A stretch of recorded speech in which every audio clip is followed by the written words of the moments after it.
retrouvée sans vie dans son appartement parisien ce dimanche 16 juillet, Jane Birkin avait fait ses dernières apparitions publiques aux côtés de sa fille, Charlotte Gainsbourg.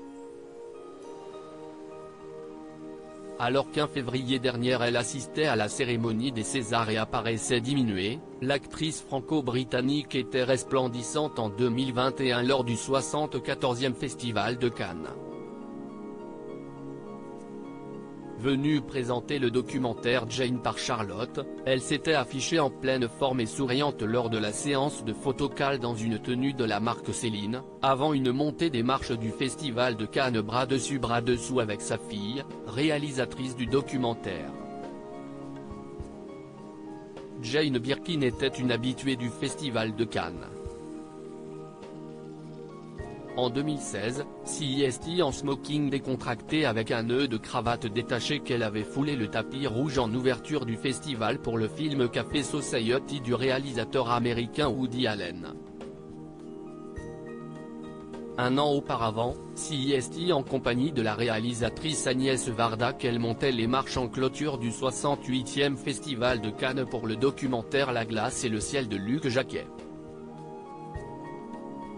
Jane Birkin avait alors retrouvé Agnès Varda à qui elle avait remis un César d'honneur en 2001 en présence du fils de la réalisatrice Mathieu Demy. Jane Birkin était apparue ravissante dans une robe à bustier noir avec les cheveux relevés en chignon. Jane Birkin, l'élégance en toute décontraction au cours de sa carrière, Jane Birkin a su jouer de son style androgyne qu'elle troquait parfois pour des tenues très sexy. Avec son allure de mannequin, elle était apparue dans une robe en satin fuchsia au Festival de Cannes en 2000. Elle n'hésitait pas à jouer le jeu des photographes et à prendre la pose, sans jamais se prendre au sérieux. En 1998, à la cérémonie des Césars, elle s'affichait dans une robe en satin de couleur crème laissant apparaître un décolleté plongeant.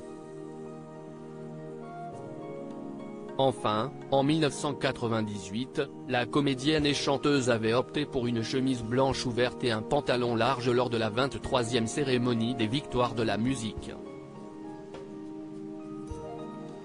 Une décontraction assumée pour celle qui était née dans une famille bourgeoise de Londres et qui revendiquait peu, voire jamais, ses origines aristocrates.